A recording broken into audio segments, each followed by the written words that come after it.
You are watching Sipping Off the Cuff on TequilaAficionado.com. I'm Alex Perez. I am Mike Morales, and Alex, we've got a very unusual. It's a very unusual tequila. This one came across to our attention. It's called Moda. Estamos de moda.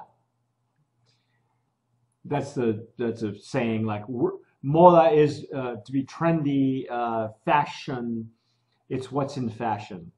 So this is called fashion tequila. It's called Moda Tequila, and this is considered a reposado black. And it's black. And it's black. We're gonna get down to the bottom of why it's black. I like, if you look at the stopper, Alex, the stopper is a synthetic cork stopper with a nice wooden knob. This is a nice little wooden knob that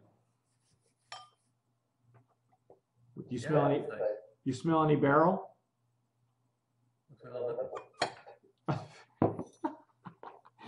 Hey, careful. We don't want to send out the wrong message here. Like the ones the babies use. Oh yeah. Oh, that one. Okay.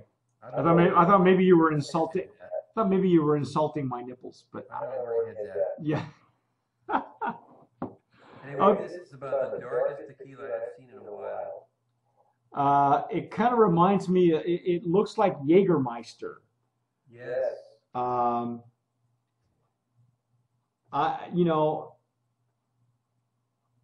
don't know, Alex. Will a color like this turn you off to a tequila? Not necessarily. I think it's interesting. Okay. Well, all right. Okay. Well, you're more open-minded than I am. I want to read. No, I'm definitely a purist, but I think it's interesting. You know, when I think of tequila, I'm thinking of just in terms of my palate and what I like. I kind of picture broadly what the market, might be looking for, or what the demographic is. Well, so, again, this bottle is reminiscent and similar to a couple of the ones that we've already seen, like Peñasco, Extra Añejo, looks like Chinaco. You know, so it's kind of a familiar shape to the bottle. All right. According to their website, it says that Moda is aged in charred oak barrels. Moda is the first and finest natural black tequila in the world, with an exquisite flavor and taste and appearance. The emerging secret fully formed is what it says here. It isn't really telling us a whole lot about how it got black. In Mexico, there's a drink called a charro negro, or black charro, made with tequila, lemon salt, and a splash of cola to color it dark. For many years, our master distiller envisioned creating a tequila modeled on his favorite drink, the charro negro. You and I have had charro negros before. His idea was to bring the special dark color naturally and directly to the tequila itself with a dynamic new flavor. Let's see here. The key, he found, lies in the aging process. He set about testing a new procurement and maturation progression, laboring to find the perfect combination of taste and unique color. Moda Tequila is a charred barrel aged in high-grade oak wood drums, where it absorbs the rich amber black from the cured barrel lining naturally. But more than just coloring the alcohol, the charred aging imbues a warm, rustic savor into the agave notes with a medium intensity that evokes the essence of wood, vanilla, and herb. So they're telling us, and they're telling the CRT that the color that was acquired for this tequila was due to the specific charring of their barrels.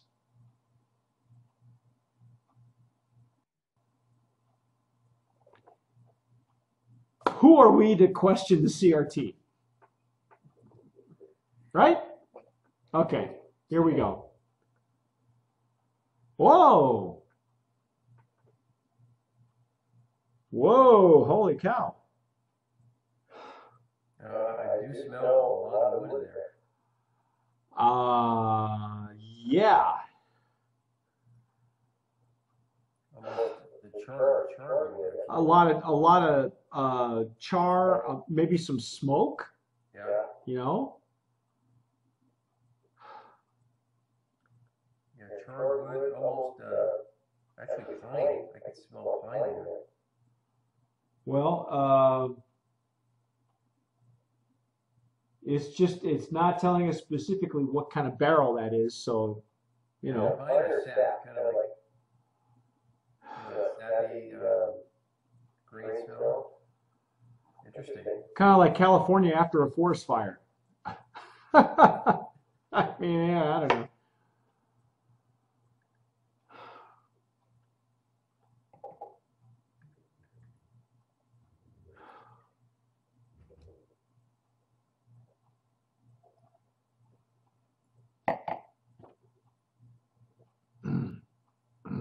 Got sweetness to it. Mm-hmm.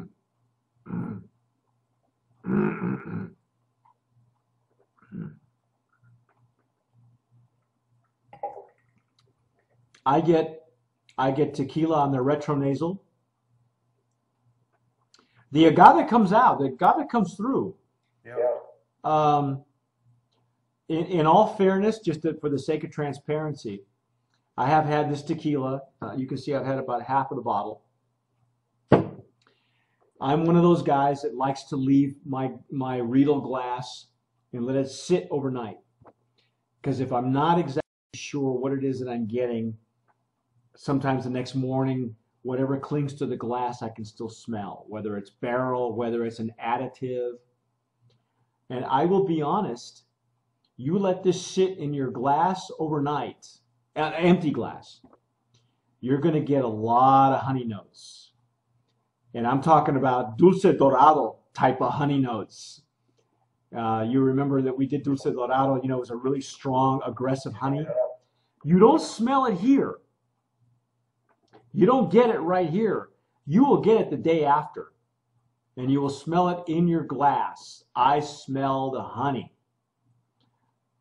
That an additive, maybe they're using it to round out the edges of the char, if that is the case. What are your thoughts? You tell me, what do you think? It's an interesting take on tequila.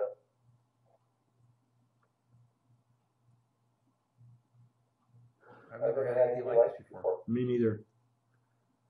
I know that at one point Chinaco had a line right before Herman Gonzalez left the Chinaco distillery, La Gonzaleña. He had a series of tequilas called Chinaco Black, but that was because the bottle was black. Not that this is reminiscent of any of that. I have had maybe one small sip of one of the lots in Chinaco Black, but I've never seen this. And this looks to me, you know what it reminds me of? Coca-Cola. Well, I mean, that was the intent. That's what the master distiller wanted to make this a charronero, like a cocktail in a bottle already. Now it doesn't taste like a Coke though, or like a cola. Yeah. I mean, it's got an interesting taste. If you can get past the color, because sometimes the color might throw you off, and if indeed this is a natural color, as they claim that they are, because they couldn't bring it to market claiming to be otherwise. Right. Okay. At least in a perfect world. If you can get past that, there's some really deep stuff going on here. Yeah. I get not a medicinal herbalness, but I get some herbs and a mineraliness. I almost get like minerals. But and again, I don't know how much of this I can attribute to the charring and how much I can attribute to additives. I will say that I distinctly smelled honey in my empty Riedel glass the next day. So I would say that honey is one of the additives that they're using probably to round out the edges. I can get the honey out from the palate. Can you? Okay. I did not at the beginning because the Put it in your mouth and in front of the tip of your tongue.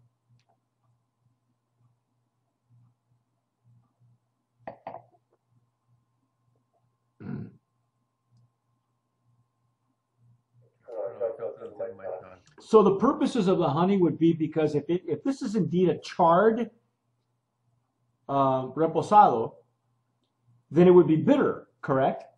Yeah, that's what I would think. So the honey balances out the bitterness because there is a bitterness toward it. There's a bitterness in it, and they're not even talking about it in the flavor profile, but a bitterness like that would be reminiscent of coffee or tobacco. Yeah. Okay, so there's a lot going on in this well, it's a what, a reposado, right? Technically, it's a black reposado. Yeah, I have to say it's a complex tequila. Yeah, don't discount it for the color or the name. You know, they're doing some interesting. They're doing the usual marketing that I may or may not agree with.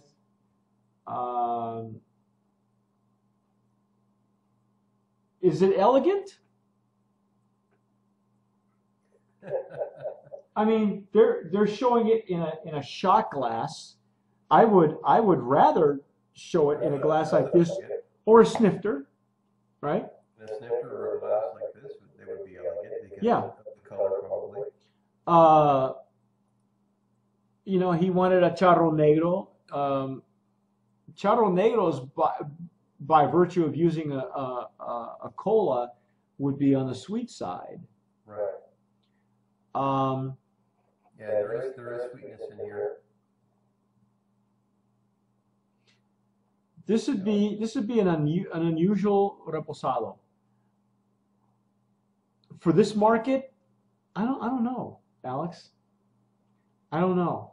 I hesitate to have people think that it looks like or smells like Jägermeister, like we're going to shoot this, like it's a mixto, like it's gimmicky. A lot of people, I will say that there's a lot of apprehension on the part of people in our circles who are wondering whether this is indeed possible to naturally get a tequila this color. If it is, then it does require a little softening of the bitterness in the edges. Is it a brand of promise? I'm not sure. I don't know if I want to go on a limb and say that it is. I will say it's interesting. I will say that it is worthy of going after and finding and making up your own minds. What did we say the distillery was on this? This one is 1502. Auténtica Tequilera. it's an interesting tequila. Not for your first timer. No, it's not. It's not. Someone with a developed palate that might appreciate something a little different. Maybe a Scotch drinker. Yeah. You know, I think you could serve this on the rocks and not lose a whole lot of it. I know that they are. I have gotten information that they are looking for investors, perhaps. I think it's worthy of a look. I'm just not sure how popular. There, I don't know what it is it's missing, Alex. Even the color I can get past, but there's something just not clicking for me, and I'm not exactly sure what that is. But anyway, I'm probably, this is the most confusing tequila I've ever had. I'm confused. I'm so confused. I'm so confused. Yeah, it's not what we're used to. No.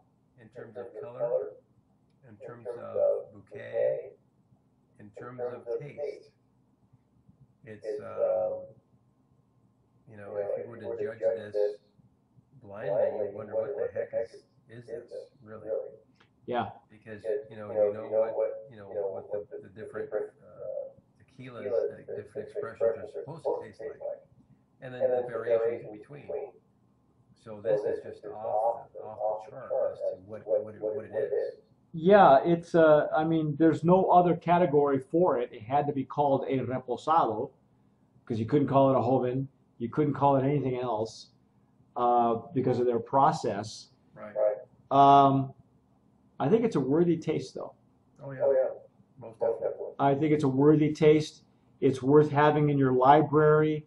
I would serve it on the rocks.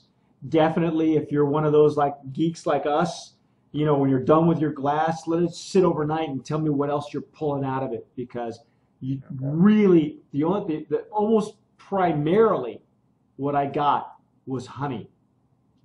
And like I say, if indeed they got this color from a charred barrel, then they would need to offset the bitterness. Oh yeah. So they have to put something in there. Anyway, that's our take on Moda Tequila. Moda. Estamos de moda. I'm Mike Morales. I'm Alex Perez. You're watching Sipping Off the Cuff on Tequila Aficionado.com. Thanks for watching, and as always, sip wisely.